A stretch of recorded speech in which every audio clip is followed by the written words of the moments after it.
नमस्कार मित्रांनो, स्वागत आहे आपल्या नवीन ब्लॉग मध्ये। मी आज आलो आपण दिव्यागर मध्ये। तेथील आपण सर्व माहिती आता आपण या ब्लॉग मध्ये घेणार आहोत। तर 20 वर्षापूर्वी या ठिकाणाचे नाव एकदम सर्वदूर झाले। 17 नोव्हेंबर 1997 रोजी द्रौपदी धर्मा पाटील यांच्या बागेत झाडांची आळी करताना एक तांब्याची पेटी मिळाली। ही वार्ता त्या इवलीच्या गावात वाऱ्यासारखी पसरली। गावचे सरपंच मंडळी पोलीस अशा सर्वांसमक्ष पेटीचे कोलूप तोडण्यात आले। आत गणपतीचा शुद्ध सोन्याचा मुखवटा सापडला, बरोबर एक तांब्याचा डबाही होता। त्यात 1 किलो 300 ग्रॅम वजनाचा मुखवटा व 280 ग्रॅम वजनाचे गणपतीचे अलंकार होते। सापडलेली पेटी जमिनीखाली 3 फुटांवर असल्याने सरकार दरबारी जमा करण्याचा प्रश्नच नव्हता।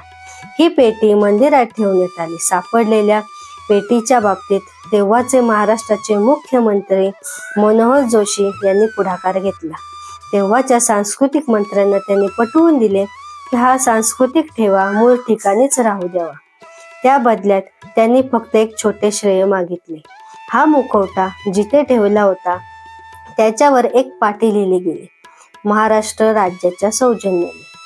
परंतु दुर्दैवाने हा ठेवा 24 मार्च 2012 रोजी चोरीला गेला। नंतर आरोपी पण सापडले, वितळवलेले सोने मिळाले, पण पहिला बाप्पा मात्र सापडला नाही। गणेशाच्या आगमनाने गावाचे भाग्य उजळले। दिव्यागरचा शांत सुरक्षित सागर किनारा पर्यटकांना सापडला। दिव्यागर हे मुळातच संपन्न गाव आहे। गावातील रस्त्यांवर चिऱ्यांच्या दगडांची संरक्षण भिंत, त्यावर मोठे घर, नारळी सुपारीच्या केळींच्या वाडी, असे सुंदर गाव शोधून सुद्धा सापडणार नाही। बाप्पा प्रगट झाले आणि हे पर्यटन स्थळ म्हणून जोडण्यात आले। त्यामुळे पर्यटकांसाठी होमस्टे ही संकल्पना आली। पाहुण्यांसाठी सर्व सोयींयुक्त अशा वेगवेगळ्या खोल्या बांधण्यात आल्या। प्रत्येकाकडे नारळ सुपारी केळीच्या बागा पण आहेत। म्हशी आहेत, त्यामुळे दूध दुभते आहे। फक्त कर्मशील हॉटेल्स त्या मानाने कमी आहेत।